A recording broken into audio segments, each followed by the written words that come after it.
அருட்பெருஞ்சோதி. அகில உலக அளவில் சன்மார்க்க சங்கங்கள் வடலூரை புனித நகரமாக்க வேண்டும் என்ற கோரிக்கை எழுந்துள்ளது. இந்த நிலையில் இன்று தினத்தந்தி பேப்பரில் ஒரு செய்தி, அதாவது மதிய உணவு திட்டத்தில் அரசு பள்ளி மாணவர்களுக்கு வாரம் ஒரு நாள் சிக்கன் பிரியாணி, முதலமைச்சர் விஜய் பரிசீலனை என்று வந்திருக்கிறது. மற்றும் அனைத்து ஊடகங்களிலும் இந்த செய்தி வெளியாகி உள்ளது. இதனை அனைத்து சன்மார்க்க சங்கங்கள் சார்பாக என்னுடைய முதல் எதிர்ப்பை தெரிவித்துக் கொள்கின்றேன். இந்த நாடு அகிம்சையை பின்பற்றும் நாடு. சைவ உணவை அதிகமாக பின்பற்றக்கூடிய நாடு.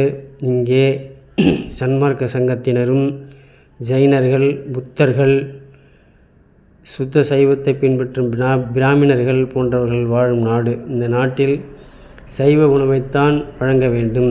பள்ளிகளில் சைவ உணவு மிகவும் தூய்மையாகவும் ஆரோக்கியமாகவும் கொடுத்தாலே அதுவே எங்களுக்கு மகிழ்ச்சி. ஆனால் இதை போன்ற சிக்கன் பிரியாணி போன்றவற்றை வழங்குவது நமது தமிழ்நாட்டின் கலாச்சாரத்திற்கு எதிரானது. இதனை மிகவும் வன்மையாக நாங்கள் கண்டிக்கின்றோம். இந்த அறிவிப்பை உடனடியாக வாபஸ் பெற வேண்டும் என்று அனைத்து சங்கங்கள் சார்பாக கேட்டுக்கொள்கின்றேன். நன்றி, வணக்கம். அருட்பெருஞ்சோதி.